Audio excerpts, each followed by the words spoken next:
You're listening to the Batuta Advocates Weekly News Wrap on Desert Rock FM 96.5. Welcome back to the Batuta Advocate Radio Show, recording live here in downtown Batuta, Budgie Smuggler Studios in the Old City District. Now, we've been in this game for a while. Our listeners would know that. Been years we've been into it. Yep. Podcasting hasn't been around that long, as a consistent medium in Australia for that long. There hasn't been many weekly shows in Australia for that long. I still think it's a fad. Many people do, including the commercial radio networks who think that they're going to get those ratings back. But look, it isn't, as far as we can see. But we don't see much overnight success. You very rarely see overnight success, and that's all starting to change as well. One case in point is today's guest, Megan Pustetto. She's in the world of reality television, which, again, you probably heard Errol cracking open a can and pouring it into a glass before. He's going to need that to get through this world because we are so unfamiliar with that world. So to get through this podcast, we're having a bit of a tipple, and we're talking to Megan Pustetto, also known as Megapus. She's the host of So Dramatic podcast, and it's a new podcast that's out on all platforms, at all places you get your podcasts from. And in the first 3 weeks, we were talking 150,000 streams. So congratulations first, Megapus, on being number one for your success in this wild, uncharted territory of media that we find ourselves in. Congratulations. Thanks, guys. Thank you for joining us. Thanks for having me. It's very off-brand for you guys. I feel privileged. Well, just for the listeners, Meg, I'll read out what your podcast is about in your own words. So it's from reality to real life, it's all so dramatic. Gossip reporter Megan Pustetto brings you exclusive reality TV tea, breakdowns and all the latest celeb scandals, and delves into the drama happening in her own life too. Jesus. Meg goes straight to the source to bring you all the juice, featuring exclusive chats with your favorite reality stars, celebrities, and special guests, and gets answers to questions everyone else is afraid to ask. So, Meg, in 2 words or less, what is your podcast about? It's basically reality TV goss. Well, it is reality TV gossip. Reality TV goss. It's all right, a tabloid. 3, I would probably I'll say let it's a you have it. tabloid podcast. Tabloid podcast. Yeah. There you go. So tabloid as That's a medium, formal language. tabloid as a genre in news is still alive. We all remember growing up, everyone remembers Grandma had all of those, royals on the front covers of all these New Idea. magazines, New Idea. That world obviously, is starting to implode a little bit in the magazine world. There's a lot of, different buyouts, and Rebel Wilson nearly killed a lot of them. But the world does exist. Single-handedly killed Women's Day. Yeah, I don't think tabloid journalism is dead. I definitely think print is dying, as we know. So I kind of thought, why not translate what's in the magazines to a new medium, which is growing, podcasts. And you've done very well at that, hence why we've got you on, because we need to talk about this world, because it feels like we're missing out on a lot. How many people each week in this country do you think sit down to watch a reality television program? Across all programs. I don't know Monday across to Friday. all. I don't know across all programs. I haven't done the math, but for example, like Married at First Sight, which is the biggest show in Australia, that can get close to 2 million. 2 million viewers per episode. So But then something like The Bachelor, I think, is only getting like 600,000, which is still a decent amount. Yeah, they've flogged that horse, though, haven't they? Yeah. Probably at the There's end been of about its 50 life. bachelors, yeah. Yeah.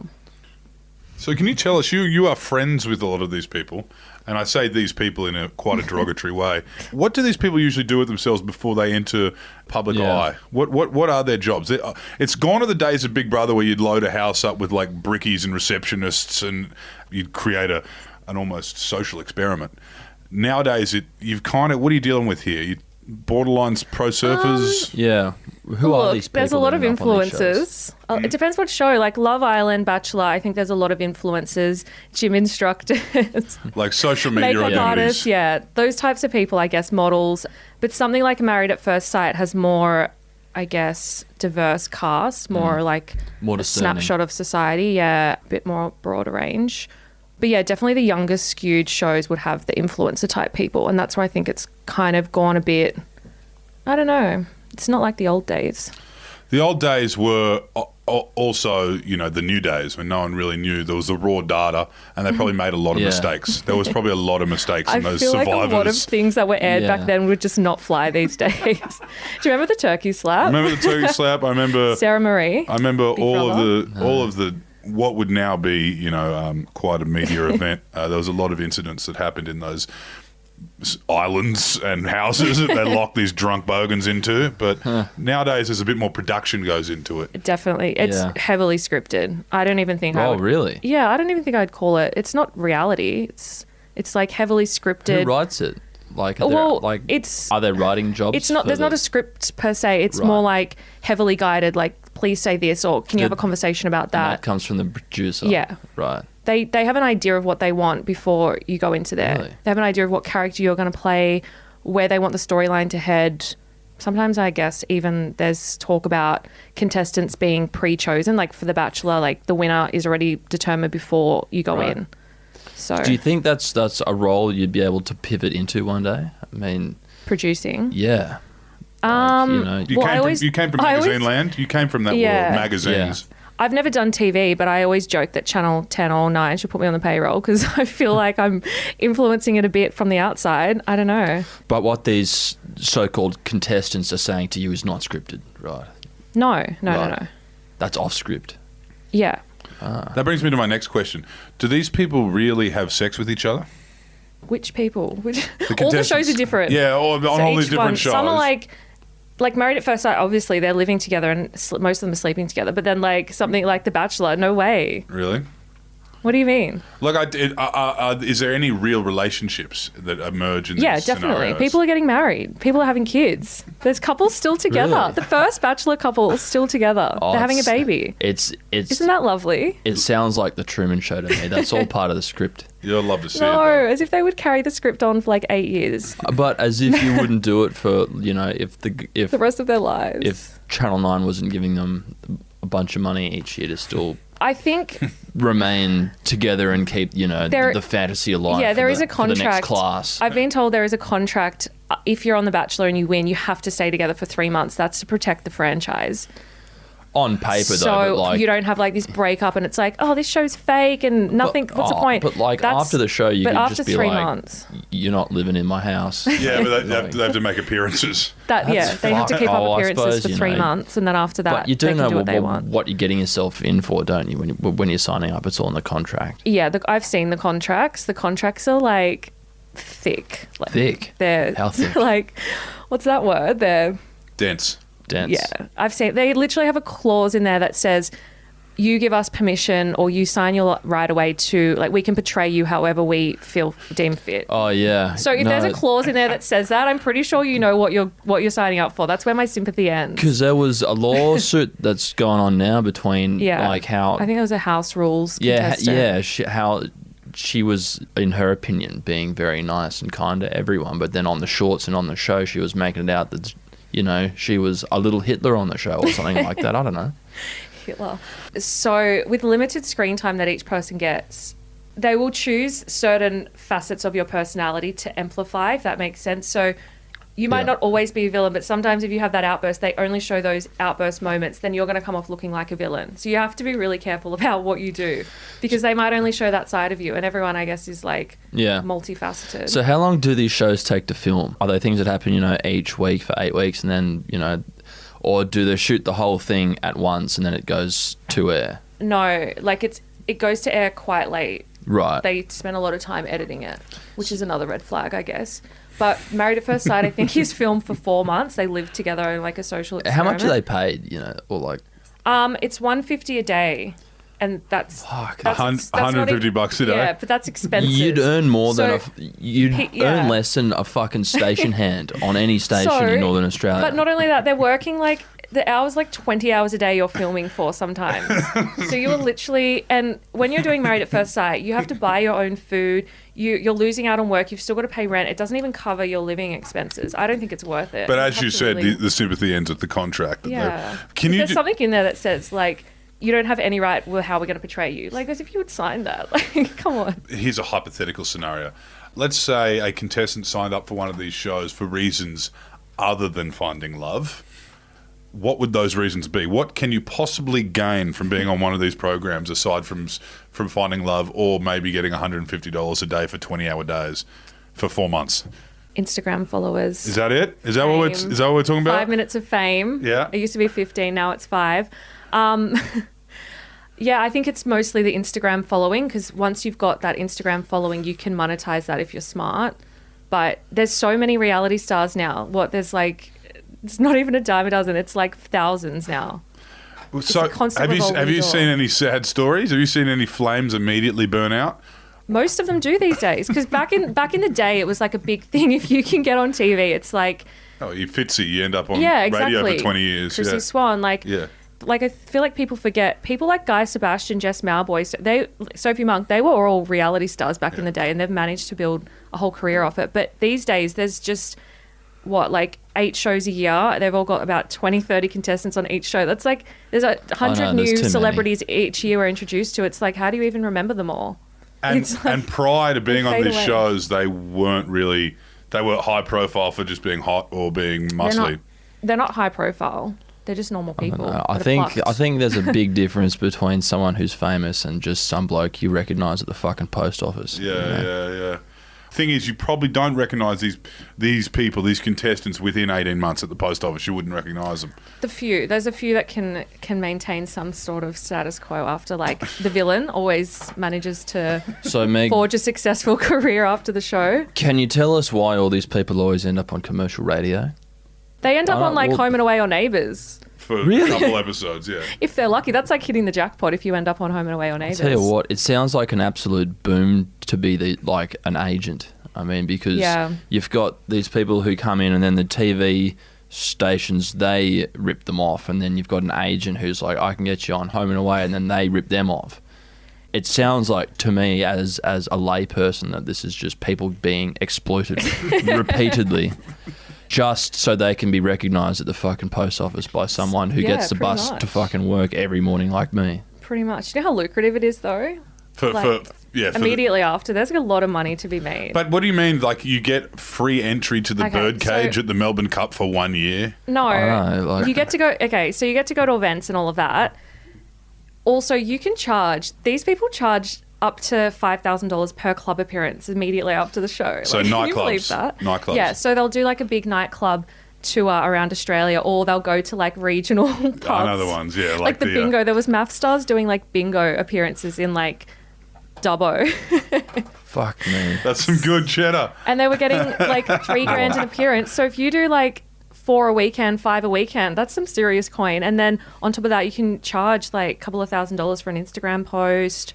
Yeah, there's heaps you can do. But it's probably like a year or a couple of months after the show to a year max until the next crop come around, and then no one wants to know you. So you're saying 2020 was the worst ever year to be a reality TV contestant? Yeah, very unlucky, hey. Because they don't get those perks. So all the married, I think COVID hit when Married at First Sight was just ending. So they'd gone through 6 months of intense filming, like torture. Like Married at First Sight is an intense regime. Like you don't fuck around with that shit. And then they've come off the show thinking we're going to be rewarded with all of these like events and perks and we're going to have all this fame. And then COVID just like crushed their dreams. It was quite funny.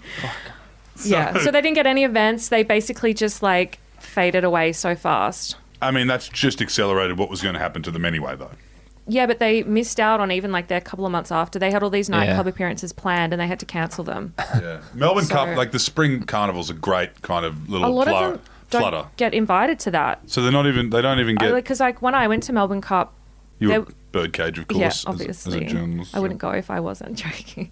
No, a lot of them weren't even invited. They were putting like a strict thing out being like it's only top tier celebrities. So they don't even, in the eyes of... There's people begging like to go to the birdcage and the PR was like, hell no. Because there's so many of them now. In the eyes of publicists, these people aren't even tier one. Like some of them, like maybe 1 or 2 from each season are like managed to stand out and like... Imagine being like your run-of-the-mill reality TV star being in the birdcage, what was it, like 4 years ago when the richest person in the country goes arse over tit down the stairs. Oh, Gina Rinehart. In front of you. Yeah. Imagine that. You're just Better yet, imagine being a fifth place Australian Idol contestant in the birdcage in 2002 when Paris Hilton arrives, and then you root her and your name's Millsy.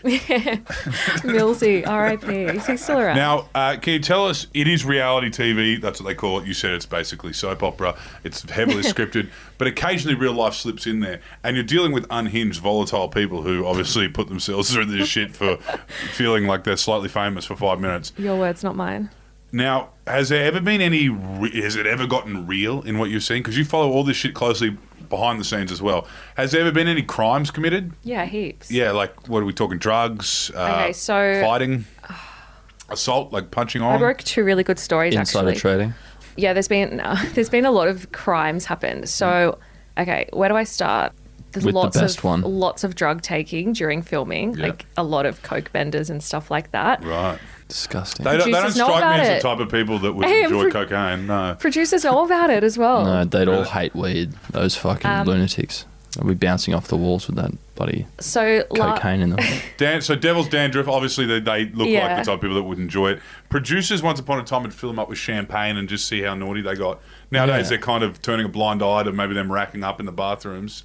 it depends what show. Okay, so Married at First Sight definitely heard that there was blind eyes turn. Producers confiscated it. Who knows what happened to it after that?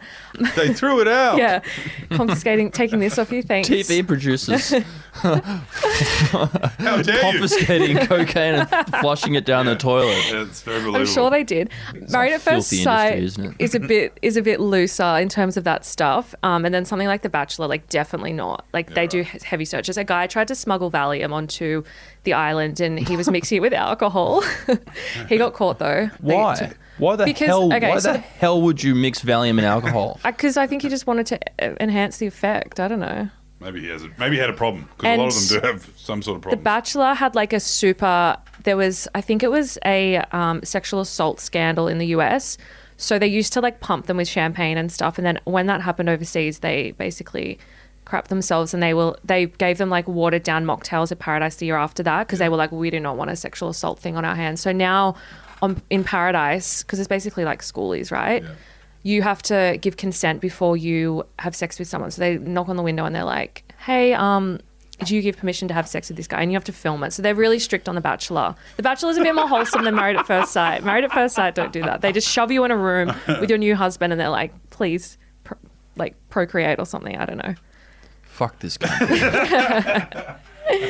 But scandals. So last season, Married at First Sight, there was someone who I better not name because I don't want to get sued. I don't want any legal letters. It's a litigious game you're in. Yeah. It's very dangerous. Someone was so angry they had an affair on the show, and then they were so angry with what happened that there was death threats sent, and there was like an actual like police investigation into the show and into this contestant and stuff.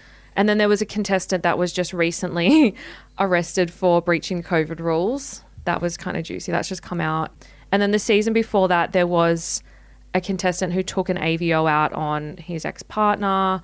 For some reason, Married at First Sight is just unhinged. So if you were to do a Venn diagram of NRL players and the people that hang around them and reality contestants, there'd be a bit of a crossover there. Like hookups? Yeah, are they similar kind of people? A lot of the behaviour you just described in terms of the cocaine and fighting and COVID breaching sounds very NRL. And Yeah, plus, maybe. I don't know. A lot of them are from the Shire and Maroubra, So are there very and many? the Gold Coast. So, in saying that, you know, have you ever come across people who just don't fit the mold in these reality TV shows that find themselves there? You know, like maybe someone who's come from a different walk of life, who's maybe found themselves, you know, maybe a bit in over their head. I'd say a couple of the blokes on the Farmer Wants a Wife show, I think, you know, I've Are you watching that? spoken to a couple of them in the past, and they reckon that, you know, the world came and got itself in a big hurry for them very quickly, you know, and all they wanted to do was, you know, just make sure they had a good crop in for the springtime and make sure, you know, that they'd really kind of looked after the soil and made sure there was enough nitrogen in it and stuff. And then you've got these bloody TV producers coming in. It's like, hey mate, could you hop off the tractor because, you know, we have to start doing some filming. He's like, mate, there's some rain coming in 2 days. I've got to get this paddock done. I forget what you asked at the start. Like, are there people who find themselves on Not these liking kind of it. shows that, don't fit? And what happens to them? Not really. They're I all feel like they're all you the same know. person. They're the 'Cause- same person nowadays. Yeah, like, again, Married at First Sight is different. They do have a broader range of characters, so to speak. But something like The Bachelor and Love Island, like, that's all the same kind of younger influencer type person. And sometimes They'll they always do have, two like, shows. They'll always have, like, a kooky person, I guess, Right. thrown in the mix. Yeah, but the hippie like, with the guy yeah, with the his hair tied weirdo. back and he's got the cool Yeah. tats. there's always one of those. That's always good fun. But I feel like and there's been so many contestants speak out against shows now and give warnings to other people about what you're getting into and that it's not what you think it is, that how could you not know? Like, you'd be Yeah. stupid going into that thinking, I'm the exception and it's not going to happen to me type of thing. I met a former contestant who had been on Palmer Wants a Wife in far western New South Wales, and he knows who he is. I saw him eat an entire schooner glass. Eating, Unk. eating a what? That sounds he like ate a a An Super entire? glass. I thought you said a tie. No, An an entire entire schooner glass. He ate the glass and Oh my swallowed it. God. It was a good party trick, but I remember thinking, that's funny they didn't let you do that on TV. That would have been great TV. Would have been great. Probably wouldn't have found a wife, though. Such a shame. And I don't think he did. Now, can you tell us, you've told us a whole lot about this world. We're talking a lot of shit about the type of people that go on these shows. You're talking a lot of shit about the people that produce these shows. Are you public enemy number one? I mean, your podcast has blown up. You're talking about everything. You're spilling the dark arts to the listeners. Definitely public enemy number one. I'm waiting anxiously for a legal letter. I've had people kind of tip me off that there's maybe something coming. Unfortunately, Well, lucky you I've got know, eyes everywhere. I'm kind of This get a is heads the up. golden rule of But- this game, Meg, is you're only going to be sued if the other person's got something to take. So as long as you're broke, broke as. you've got no assets. All I've got is my one's gonna sue handbag. you. That's my most valuable possession. They better not take that from me. Well, that's what But they're going to you take. know what as well, like everything that I put on the podcast, which I think people find it hard to believe because they think tabloid journalism is just completely made up, is actually fact. Mm-hmm. Like, do you know what the irony is? Like, you guys are spinning all this fake news shit, and people are Meg. and people Hang on. It's not fake news, Meg. It's hard-hitting regional and news. your news is getting it's getting taken as fact. It's going global and being taken as like Bible. And meanwhile, I'm actually putting facts out and people are calling it fake news. And you're, like, getting cease and desists and that kind of stuff as So well. you can't. I don't think you can. Well, I mean, I'm no lawyer, but I probably should check this out. But you can't sue someone if it's fact. Yeah. If it happened, like I'm just reporting on fact. You can. What? People have been sued for defamation over things that were true. Maybe I need to get a lawyer. Do you know anyone? Well, they must have had the world's shittest lawyer because you can't defame a person for doing something that they did. I know, but if they can prove that they didn't do it, or they can Yeah, then they remove didn't the do air, it. if they can imply an air of doubt around the fact whether they did this or not, you know, a certain member of the Catholic Church will probably be suing a few newspapers in the near future. Not us. We deleted everything. Now, but welcome to the game, though. 'cause Yeah, no, it is this scary. new fast-paced world we live in terms of media is a scary one. Defamation laws in Australia are wild. Have you ever received any correspondence from Channel 10 or 9 being like, fuck that, Meg, Pustetto, that... Look, contestants have told me that before they film the shows now, they actually specifically say, do not talk to this girl called Megan Pustetto if she approaches you. And it was funny because a lot of they said it at Paradise, Bachelor in Paradise, and a lot of the contestants like are actually my friends. So they were kind of like, she's our friend. What we can't speak to her. So I don't know. I think they are threatened, but I actually think that doing this type of stuff is drumming up publicity and interest in the show. Like if I wasn't highlighting all the scandals that are happening, I think the ratings would be worse. It adds like Yeah. another element of like interest and intrigue, and people want to tune in and be like, is that going to happen? Or I want to see that person that was involved in that scandal. I think they're stupid not to think that it doesn't help the show. You're part of the machine. That's why Married at First Sight is so the biggest show, because there's so many outside scandals that happen outside the show that just create, it's like a show happening outside of the show that just creates this interest that everyone is like obsessed with. Like rugby league. The biggest shows outside of the show. And then you want to tune in because you want the two worlds to kind of collide. Absolutely. There's a lot of world wrestling about it as well. I mean, in terms Yeah. of the characters and the scripting, and then, you know, occasionally people get to do or say what they feel, and it becomes, you know, even more entertaining. What do you mean? I mean, you told us that it feels very scripted, the actual show, like World Wrestling, WWE. I haven't watched wrestling. It's the Yeah. I guess it's the What is it? Fake wrestling? Is that not real? no, it's How do you Meg. script wrestling? They're basically, it's a ballet yeah, that's What, they done by rehearse it people on before? steroids. Yes. Wow. modern theatre. Yeah. God, so it's not just reality TV. Yeah, if you're a not giant real. man and you grow up in the middle of Texas, you can become a ballerina, but instead of wearing a tutu, you wear a face mask and you learn how to choke slam That's shocking. people through tables. Do people know this? Yes.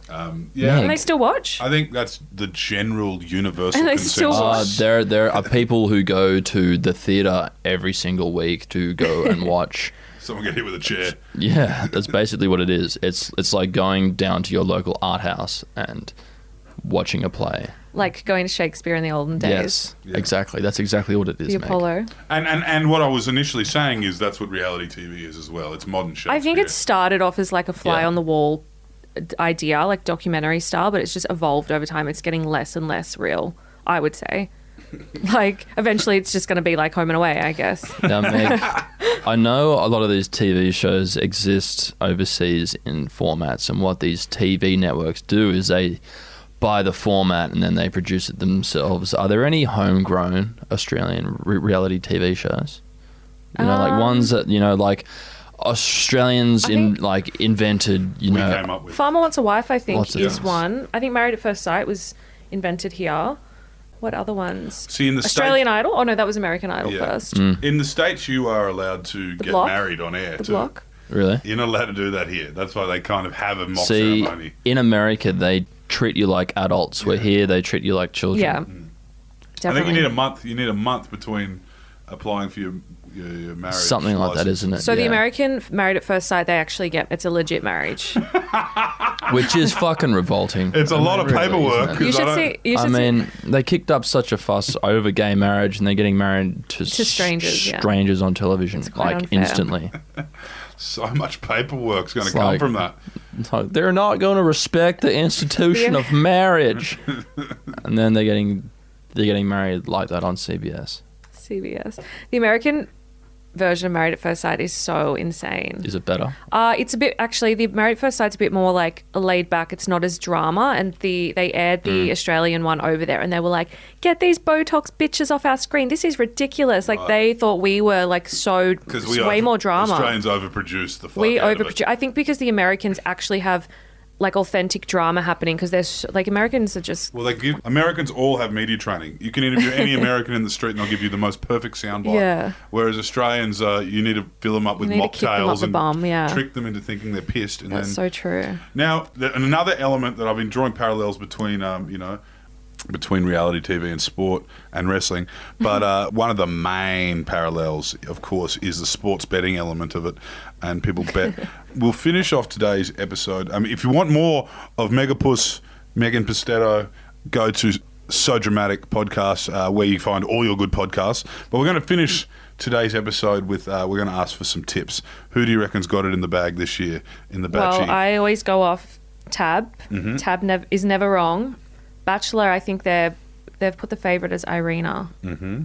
So if you want to make some money, I think it's only like $1.60 now because there's always a leak. So- Yeah, I'm not going down this rabbit hole again. And I've you know lost what? You can only. thousands. Tried to do it before. Thousands. You can only bet like $100 max, so you don't even win that much. So you feel like there's so many leaks within the production there's camp that heaps. you, as someone who covers this religiously, and you cover this as a journalist who's involved and following it every day, you think that Tab have better odds than you would in your own pick? No, because I'm speaking usually to contestants direct, so I do know. But when I go on Tab to check what, like, they know as well. So obviously someone's leaked it somewhere. I think it's a production source, Yeah, right. like a cameraman or something, producer. All right. So load up on Irene for that. We might tighten a few odds here across the the bookies. Yeah. Well, Irene, congratulations on winning Irina. the Bachelor. Irina, congratulations on winning the Bachelor 2020. Meg Pustetto, thank you for joining us on the Batuta Advocate podcast today. And we look forward to listening to a lot more drama on So Dramatic podcast. Have you been listening though? Yes, we have been. You have. We have been. Very I'm learning a lot of impressed. names, Yeah. a lot of Who's your Instagram favourite? Who handles. do you remember? I'm going to test your knowledge. Lucky Gilbert. Yeah. Whoever the fuck that is. Arena was Oh, did you see Kieran? a name I learned a minute ago. Were you watching I mean, you guys always across politics. Did you see yesterday there was a contestant? Kiki Morris, though. Kiki Morris, she's a bombshell. Don't forget her. Did you see Kieran Stott was mentioned from Bachelor in Paradise contestant was mentioned at the National Press Club yesterday? No, I didn't. Yeah, that was funny. Is he the bloke who's just covered in tough stickers? The fuck boy, yeah. The fucking With the pink hair now, and he had blonde hair, yeah. Imagine what the diggers would say if they could see that. They'd be loading up on Arena at the TAB, that's for sure.